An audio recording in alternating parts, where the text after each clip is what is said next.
here on the lake. We're checking out the Liquid Force Classic. This is the 138, so it's the medium length of this board. The Classic's a fantastic board for your entire family, but really lends itself if you get a wide array of people that are going to use the board that are beginner intermediates, but then you sprinkle in a more advanced rider as well.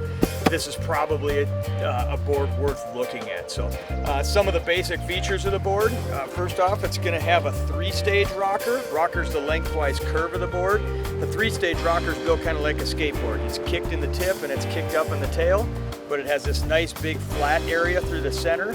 The kick in the tip and the tail allow that board to come around the turns and take off the wake nice and smoothly.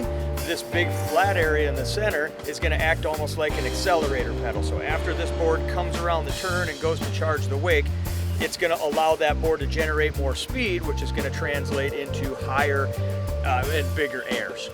So 3-stage rocker on the Classic. The second thing to look at is going to be the tip shape. If you notice, it's more of a blunted or a 90-degree tip and tail shape on this.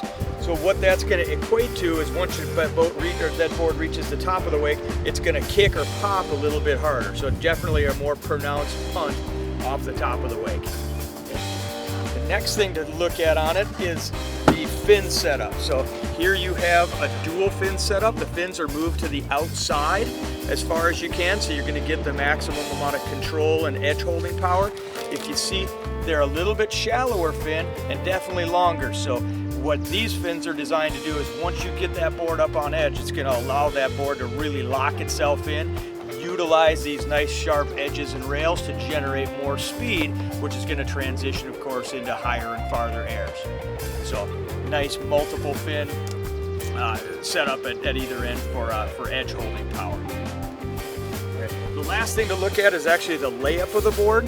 This board definitely has a stiffer layup to it, so the stiffer the layup is, the less forgiving it is, but it also is going to allow itself to resist the water a little bit more and generate more speed as the rider is working on launching off the lip of the wake. So that is the Liquid Force Classic 138.